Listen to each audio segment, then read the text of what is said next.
Oke, selamat berjumpa kembali semuanya.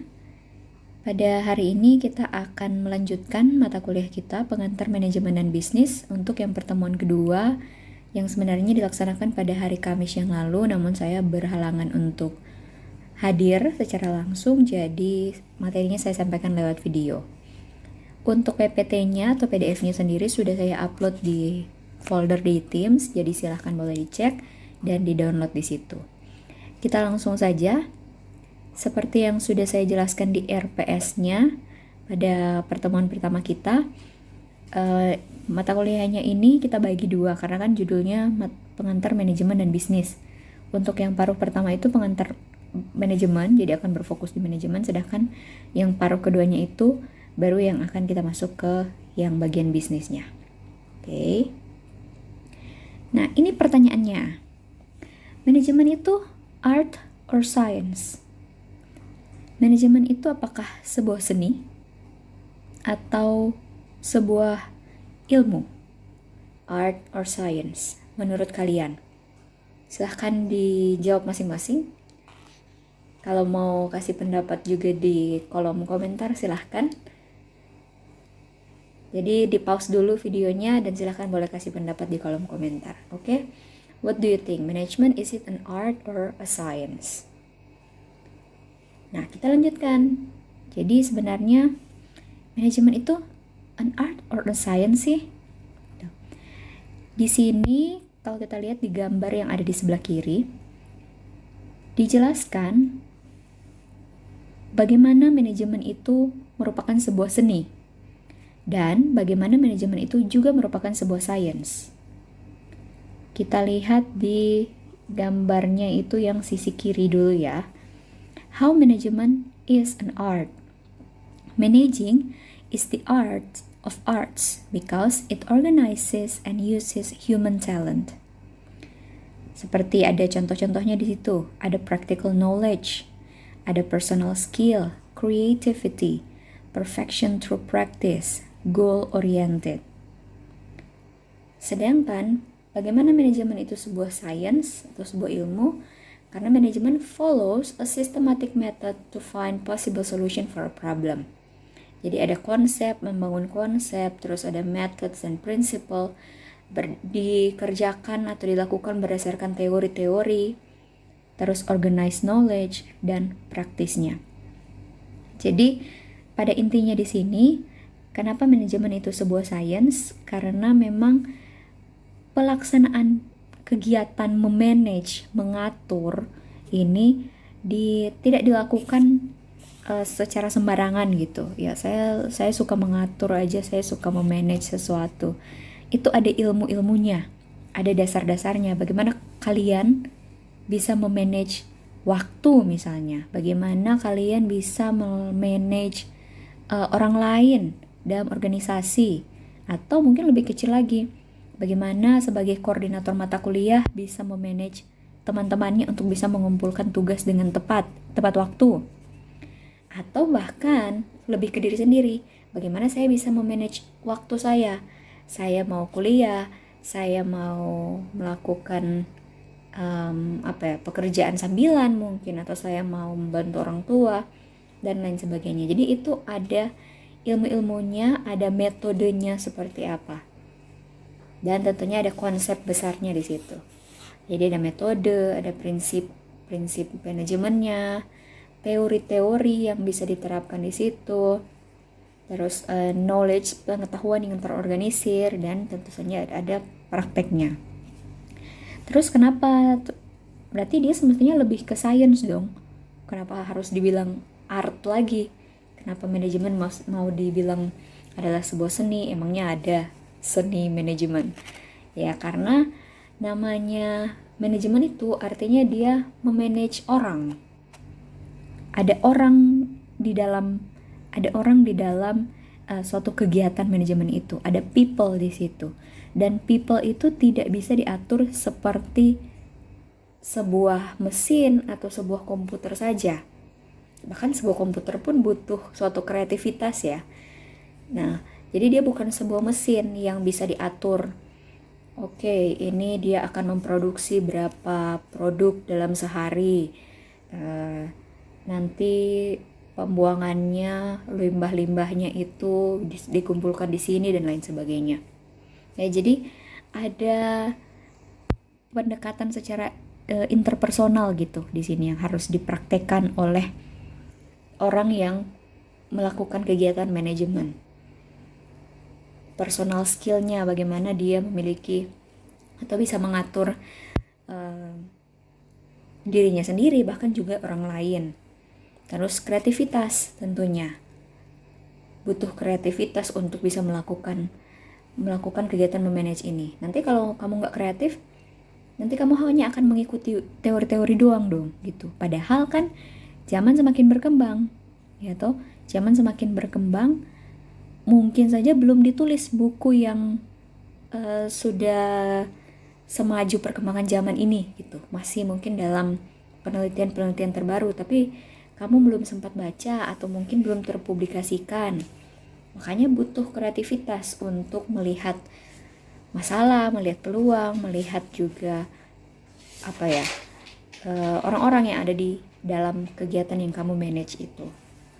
Terus ada perfection through practice, karena walaupun dipraktekkan tapi belum tentu itu langsung terjadi secara sempurna sesuai dengan yang ada di teori. Dan yang pastinya goal oriented. Okay, so management is both an art and science. Combine features of both science as well as art. It is called art because managing requires certain skills, which are personal possessions of managers. Jadi certain skills yang dimiliki oleh si manager ini. Science provides the knowledge, art deals with the application of knowledge and skill. Jadi misalnya nih ada dua orang, si orang yang A ini dia punya karakteristik yang berbeda dengan si B. Dia punya misalnya sifat yang berbeda dengan si B. Misalnya si A ini sifatnya tegas, si B ini sifatnya lebih friendly seperti itu. Nah itu kan art dari dirinya sendiri untuk mengatur, untuk menjadi manajer, untuk mengatur kegiatan manajemen ini. Jadi itulah personal possession dari manajernya. Oke, sudah cukup panjang penjelasan kita di management art or science. Jadi saya harap bisa dimengerti. Kita lanjut ke slide berikut, yaitu tentang manajemen. Manajemen itu sebuah ilmu atau seni. Ya, jadi sudah didefinisikan sebagai ilmu atau seni dalam perencanaan, pengorganisasian, penyusunan, pengerahan, dan pengendalian terhadap sumber daya yang ada. Jadi bukan hanya sumber daya barang, sumber daya modal, tapi juga sumber daya manusia yang ada, yang dimiliki oleh perusahaan. Untuk apa? Untuk mencapai tujuan yang diinginkan. Jadi segala kegiatan manajemen itu ujung-ujungnya pasti untuk mencapai tujuan yang diinginkan. Tujuan yang diinginkan oleh perusahaan, tujuan yang diinginkan oleh suatu organisasi nirlaba, dan lain sebagainya. Jadi itu butuh ilmu atau seni dalam merencanakan, mengorganisasikan, menyusun, dan lain-lain. Oke. Selanjutnya kita akan belajar tentang fungsi-fungsi manajemen. Apa saja sih fungsi-fungsi manajemen itu? Kalau mungkin secara sederhana ada yang sudah dikelompokkan gitu secara spesifik, sering hanya ada empat fungsi manajemen saja. Tapi mungkin kita lihat dulu, ternyata ada beberapa pendapat berbeda dari ahli-ahli ini. Ada dari Luther, Gulick, terus dari George Terry sampai Ernest Dale. Kalau menurut ahli-ahli ini, langkah pertama atau fungsi pertama yang dimiliki dari manajemen ini adalah fungsi planning, perencanaan. Ya, fungsi perencanaan. Fungsi manajemen ini sangat penting, guys. So please diingat-ingat, dipahami, karena ini juga bisa kalian aplikasikan untuk diri kalian sendiri. Misalkan dipikirkan seperti ini, kalian adalah manajer untuk diri kalian sendiri. Oke, kalian adalah manajer untuk diri kalian sendiri nih. Langkah pertama yang perlu kamu lakukan atau fungsi pertama ketika kamu jadi manajer, kamu harus melakukan yang namanya planning, perencanaan. Terus setelah itu ada organizing. Apa organizing itu? Nanti kita lihat penjelasannya.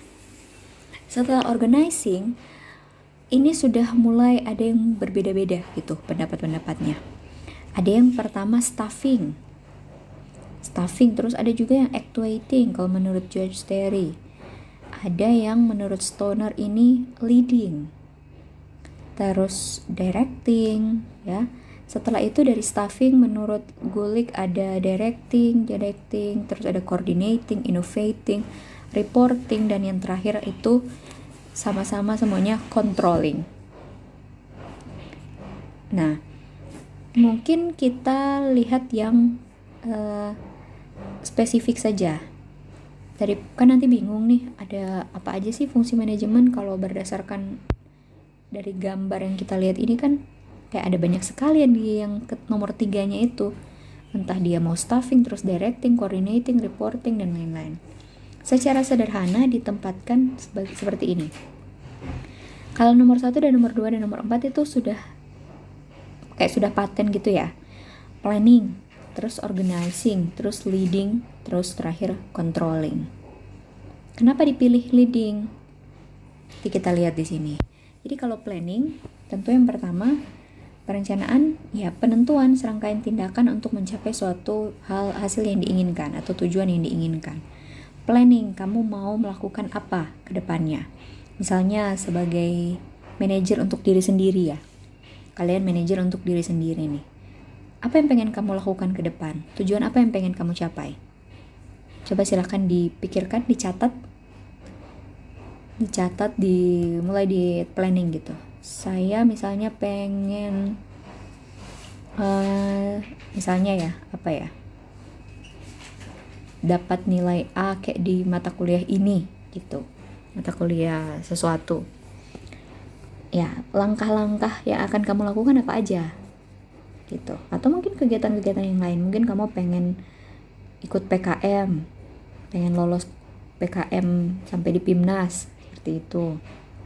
Berarti langkah-langkah apa atau tindakan apa yang akan kamu lakukan? That's planning. Terus yang kedua, organizing. Organizing itu keseluruhan aktivitas manajemen dalam mengelompokkan orang-orang serta penetapan tugas, fungsi, wewenang, serta tanggung jawab masing-masing. Nah, kalau yang tadi kan kayak kamu memanage diri sendiri gitu. Memanage diri sendiri. Kalau misalnya kamu memanage himpunan mahasiswa misalnya, jadi proses organizing ini kalian ya mengelompokkan orang-orang terus menetapkan tugasnya. Berarti mungkin seperti dibagi, ini ada yang di divisi mikat, ada yang di divisi riset, ada yang divisi kesejahteraan mahasiswa, dan lain-lain. Terus diberikan tanggung jawab masing-masing untuk setiap divisi-divisi tersebut gitu. Nah, terus yang ketiga, kenapa pilih leading?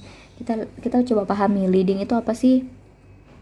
Jadi mengambil keputusan, mengadakan komunikasi agar ada bahasa yang sama antar manajer dan anggota, memberi semangat, menginspirasi, mendorong kepada bawahan supaya mereka bertindak, memilih orang-orang menjadi anggota kelompoknya, serta memperbaiki pengetahuan dan sikap-sikap anggota. Jadi intinya, kenapa dipilih leading? Karena leading itu sudah mencakup sebagian besar dari yang tertulis di langkah-langkah yang lain ini. Seperti directing kan, mengarahkan. Dia memimpin terlaksananya perjalanan, memimpin, actuating ya gitu, melakukan. Terus juga mengarahkan, mengkoordinasikan semua kegiatan di HMPS tersebut. Jadi misalnya ketua HMPS dia mengarahkan anggotanya untuk ayo jangan lupa untuk melaksanakan program ini, melapor kepada Bu Maya misalnya ya sebagai pembina mahasiswa, atau melakukan koordinasi dengan BEM, melakukan koordinasi dengan kaprodi misalnya, melaporkan kepada kaprodi dan lain sebagainya. Jadi di situ tugas. Karena itu yang leading ini sudah komplit di situ. Leading ini berarti dia mengambil putusan, mengadakan komunikasi, memberikan pengarahan, mendorong dan lain sebagainya. Karena itu leading udah lengkap gitu. Terus yang terakhir tentunya controlling, mengadakan penilaian, evaluasi ya, koreksi untuk setiap kegiatan yang sudah kalian lakukan. Terus fungsinya akan seperti itu terus. Jadi planning, organizing, leading, controlling. Di controlling itu yang terakhir. Jadi misalnya di akhir tahun mengadakan evaluasi, atau di setiap akhir acara mengadakan evaluasi, mengoreksi apakah ada yang salah atau tidak, memperbaiki, terus di planning lagi, di organizing lagi, pembagian tugasnya, sumber daya apa yang mau dipakai, siapa saja yang mau direkrut, seperti itu. Leading ya udah laksanakan, actuating ya di situ. Jadi ada pelaksanaannya, laksanakan. Di dalam pelaksanaan itu harus ada bimbingan dari manajer, dorongan dan lain sebagainya. Terus yang terakhir si manajer tentunya harus mengevaluasi dan seterusnya seperti itu. Jadi ingat-ingat aja, anggap aja kayak kalian seperti ya di HMPS misalnya seperti itu, atau mungkin bahkan memanage diri sendiri. Manage diri sendiri juga itu kan berarti kalau kamu leading, kamu atau kalian memotivasi diri sendiri. Terus kalau controlling, kamu mengevaluasi capaian kamu gimana. Tujuan saya menang lolos PIMNAS malah tidak lolos misalnya, berarti mungkin tahun depan bisa diperbaiki apa yang salah. Kira-kira seperti itu. Oke. Kita lanjut ke materi berikutnya, yaitu tentang sarana manajemen. Kalau tadi kan kita udah lihat nih ada fungsi-fungsinya. Nah, fungsi tentu tidak bisa dilaksanakan, tidak bisa dilaksanakan dengan baik kalau tidak ada sarana. Ya kan, kalau tidak ada sarana untuk melaksanakannya. Misalnya nggak ada sumber daya nih, nggak ada orang. Terus kamu mau kerja sama siapa gitu, sama apa? Tidak ada yang bisa kamu manage. Ya, nggak ada orang, nggak ada sumber daya keuangan atau money di sini. Ya kan? Apalagi untuk perusahaan-perusahaan yang memang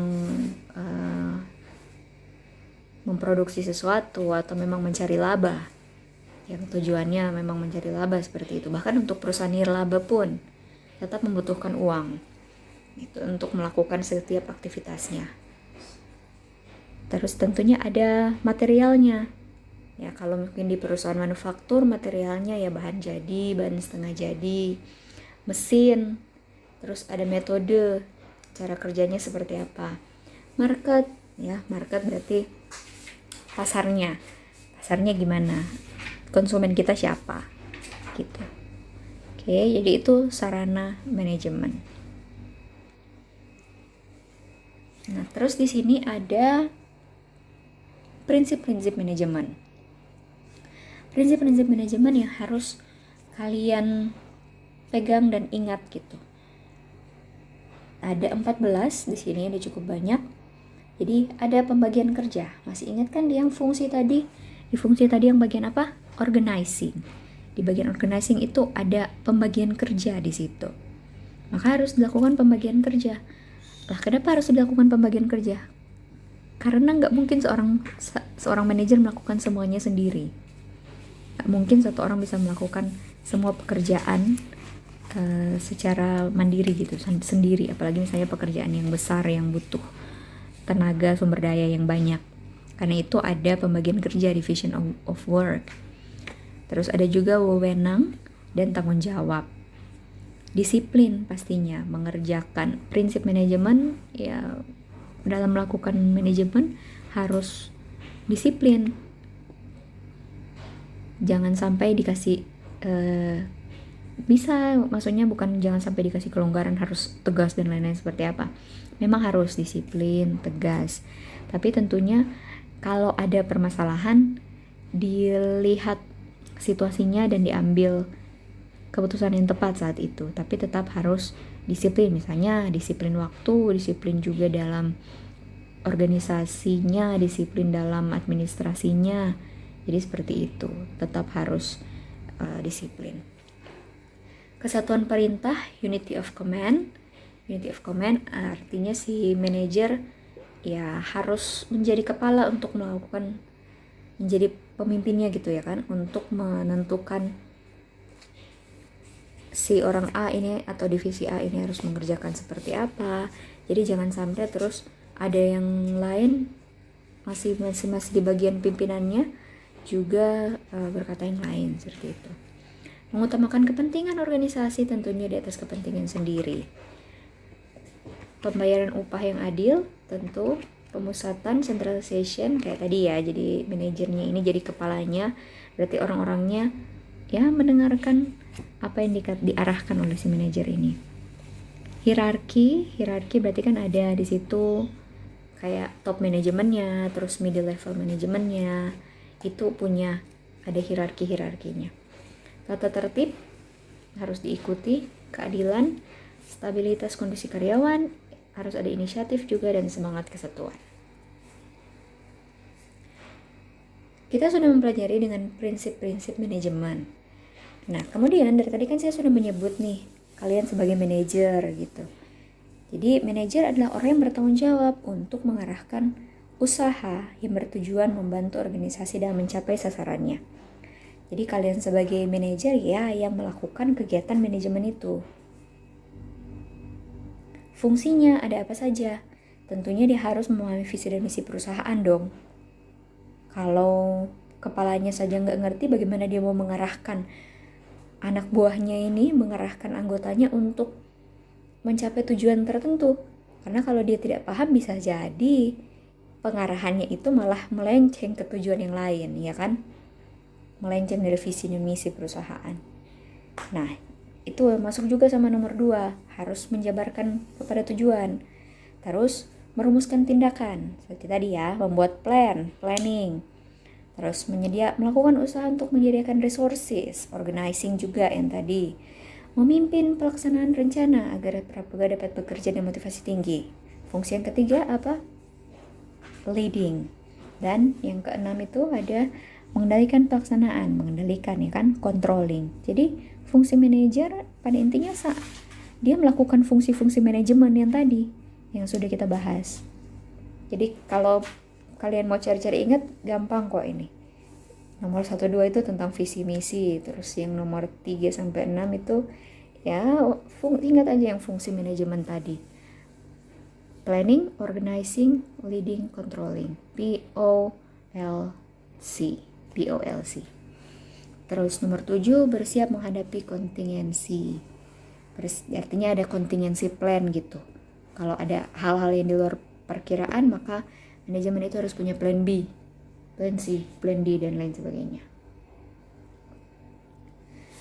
Tugasnya sama ya, kepala dan organisasi, memimpin, sebagai perwakilan representatif dari organisasi kalau mau berhubungan dengan orang luar, menerima informasi, menyampaikan informasi tersebut kepada bawahan. Dia juga harus memiliki sifat entrepreneur di sini. Entrepreneur maksudnya gimana? Supaya dia harus selalu kreatif dan inovatif. Iya kan, kalau jadi wirausaha itu kamu harus kreatif, inovatif, dan enggak mudah menyerah gitu ya. Jadi harus memiliki jiwa seorang wirausaha. Terus juga penangkal gangguan organisasi, dia kan kayak jadi bentengnya organisasi nih, manajer ini. Terus membagi sumber daya dalam organisasi, kayak yang tadi ya, organizing. Peran manajer. Nah, peran manajer sendiri ada beberapa di sini, ada 3. Yang pertama, yang interpersonal role. Jadi manajer ini harus bisa mempunyai atau bisa membangun hubungan dengan pihak-pihak lain, interpersonal. Jadi manajer nggak hanya bisa kerja sama laptop doang gitu, dia harus bisa membangun hubungan dengan karyawannya, membangun hubungan dengan supplier misalnya, atau dengan mitranya dan lain sebagainya. Jadi kita lihat di situ ada 3 jenis. Misalnya jadi figurehead. Manajer harus bisa mewakili unit yang dipimpinnya. Ya dong, jadi dia harus bisa mewakili unit yang dipimpinnya. Leader harus bisa memimpin, harus bisa mengarahkan si timnya tersebut, anggotanya, untuk bisa bekerja secara efektif. Terus liaison, manajer bisa menjadi penghubung antara unit atau organisasinya tersebut dengan unit yang lain. Contohnya kayak gini. Kalau misalnya si manajer ini, misalnya manajer misalnya kayak pimpinan proyek lah ya. Misalnya pimpinan proyek kalian lagi bikin sesuatu gitu. Lagi bangun rumah di kawasan ini, misalnya kayak gitu.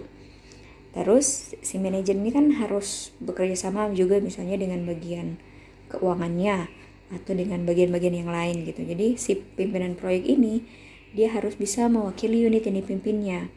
Dia harus bisa merepresentasikan, unit yang saya pimpin itu seperti ini. Kami kerjanya itu membangun rumah ini dan seterusnya. Leader harus bisa memimpin bawahannya dengan efektif. Dia harus bisa memimpin. A, kamu bekerja di bagian ini. B, kamu bekerja membeli bahan-bahannya, pengadaan. C, kamu bagian desainnya. D, kamu bagian ini. Ya, jadi harus bisa membagi tugas seperti itu. Terus yang ketiga, harus bisa menjadi penghubung dengan unit atau organisasi lain. Jadi ketika misalnya rapat di kantor pusat lah, kayak gitu. Ya kalian bisa dimediasi gitu, atau diwakili oleh si liaison ini untuk misalnya kami perlu ada bahan-bahan ini dari divisi pengadaan, divisi procurement. Tolong divisi procurement bisa mengirimkan barang-barangnya kepada kami. Seperti itu. Jadi si manajer ini yang bisa melakukan hubungan dengan si unit yang lain tersebut. Itu kira-kira interpersonal role. Terus informational role, peran informasi. Manajer harus bisa berperan memonitor kegiatan unit yang dipimpinnya dalam rangka aktivitas produksi dan pengumpulan data. Disseminator, jadi dia pertama harus bisa memonitor. Terus kalau disseminator harus berperan menyampaikan informasi yang dikumpulkannya pada pihak yang membutuhkan.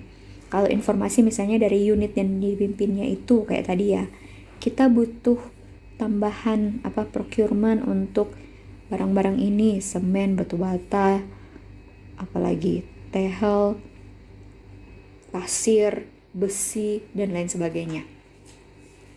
Ataupun mungkin progres kami sudah mencapai 75%, nanti akan di 1 bulan lagi. Itu kan semuanya informasi gitu.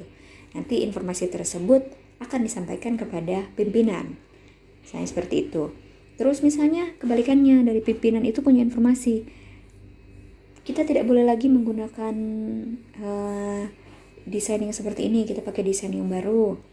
Nanti tolong di tim dirubah lagi desainnya, bla bla bla bla. Jadi disampaikan seperti itu. Ya, jadi dia menjadi disseminator, diseminasi informasi gitu ya. Spokesperson harus berperan menyampaikan kebijakan, keputusan pimpinan yang lebih tinggi kepada bawahan yang dipimpinnya dengan cara yang mudah dimengerti. Bisa menyampaikan keinginan, aspirasi, dan usul kepada pimpinan. Sama juga kayak tadi, kalau ini lebih kepada mewakili apa yang menjadi keinginan hati dari anggotanya, mau disampaikan. Kami butuh lebih banyak waktu, kami butuh liburan, dan lain sebagainya gitu. Spokesperson, jadi bisa mewakili orang yang dipimpinnya atau yang diwakilinya. Yang ketiga, tentunya harus bisa melakukan decision making, mengambil keputusan. Setiap keputusan mengandung resiko, tapi seorang manajer tidak boleh mundur tentunya. entrepreneur, jadi harus berperan melihat peluang-peluang yang muncul, mengambil keputusan dan memanfaatkan peluang tersebut. Ya, tahu kan kalau entrepreneur harus seperti itu, bisa mengambil kesempatan. Disturbance central, kalau ada masalah si manajer harus bisa mengambil keputusan untuk untuk mengatasi masalah tersebut. Resource allocator, alokasi sumber daya, ini orang ini mau di mana, ataupun mungkin budget untuk ini berapa, itu harus diputuskan oleh manajer. Negotiator, negosiasi tentunya ya. Terus ada keterampilan manajer.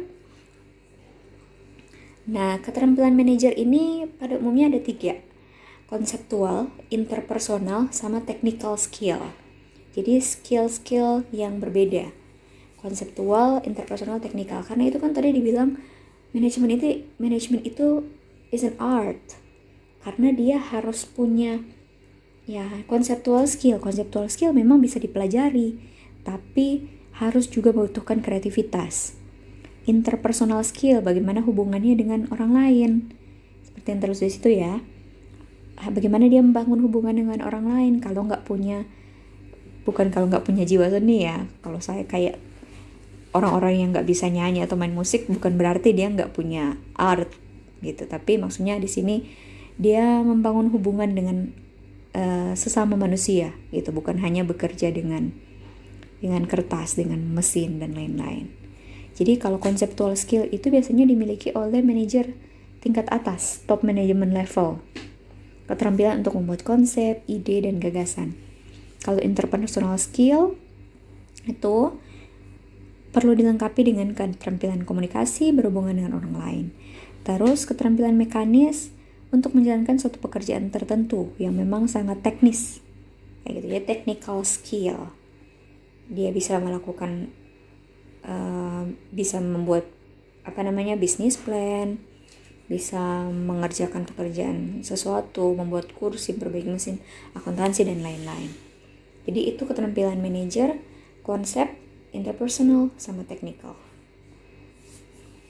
Saya sudah beberapa kali menyebutkan ini soal manajemen, level of management ya. Jadi ada 3, dikelompokkan secara besar itu 3, top, middle, sama low level. Jadi kalau yang di top itu, kalau yang di low aja dulu ya. Low itu lihat piramidanya, dia yang paling banyak kan, paling besar ya, karena memang seperti itu. Kalau di low level manager itu lebih besar, lebih banyak jumlahnya. Semakin ke atas kan semakin mengerucut, semakin kecil. Nggak mungkin kan CEO jumlah CEO sama dengan jumlah anggota yang ada di karyawan yang ada di perusahaannya. Nggak mungkin kan, CEO-nya ya 1 doang tentu, makanya itu paling kecil. Atau manajer keuangan itu terus ada sama banyak dengan anggota-anggotanya, enggak kan? Jadi pasti jumlahnya lebih kecil, makanya lebih kecil semakin ke atas.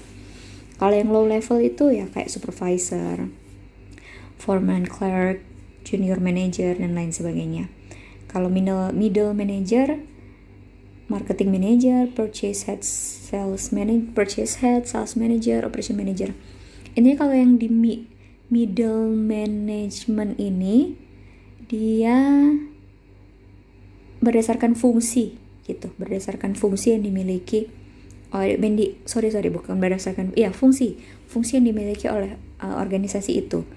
Jadi kalau kita lihat misalnya di struktur organisasi, ada kan struktur organisasi yang membagi perusahaan itu berdasarkan di fungsi-fungsinya.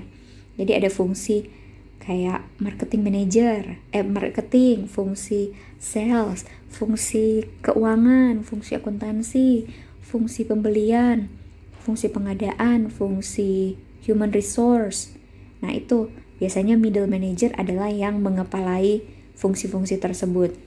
Atau kalau perusahaan yang membagi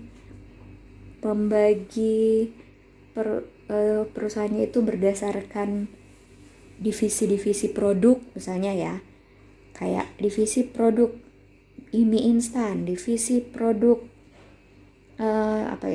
divisi produk sambal, divisi produk snack, gitu-gitu. Jadi ya di situ mereka juga ini manajer di divisi ini, atau manajer di divisi sambal, manajer di divisi mie instan, dan lain sebagainya. Atau kalau yang kalian kenal dengan branch manager, misalnya kayak perusahaan nih, kayak apa ya, PT Indofood lah, kayak contoh yang tadi. PT Indofood ada yang di Manado misalnya kan, ada yang di Semarang, pusatnya ada yang di Jakarta, terus ada yang di Bandung, mungkin ada yang di Bali. Jadi itu kan mereka, artinya mereka buka cabang nih, ada cabang-cabangnya yang di tempat-tempat itu. Maka si orang yang mengepalai kantor cabang tersebut, dia adalah branch manajernya. Branch manajernya artinya dia ada di middle level management. Tanggung jawabnya lebih besar tentu yang dari low level management, middle level management, mereka yang kepala-kepala cabang itu. Terus top level management ada CEO, CMO, CL, CSO, CTO.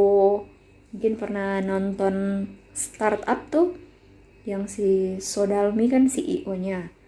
Terus si siapa ya, Namdosan jadi Chief Technology Officer-nya. Jadi mereka top level manajemennya. Top level manajemennya dari perusahaan tersebut. Gitu. Ini ada contoh yang lebih spesifik lagi ya, kayak general manager, terus senior manager, supervisor, project manager, dan lain sebagainya. Oke, untuk materi hari ini saya rasa sampai di sini saja. Jika ada pertanyaan, silahkan boleh ditanyakan di bagian komentar, atau mungkin nanti ditanyakan pas kita ketemu lagi di kelas berikutnya. Terima kasih untuk perhatiannya. Selamat siang, ataupun selamat pagi, atau selamat sore, dan sampai jumpa di pertemuan kita berikutnya. Terima kasih.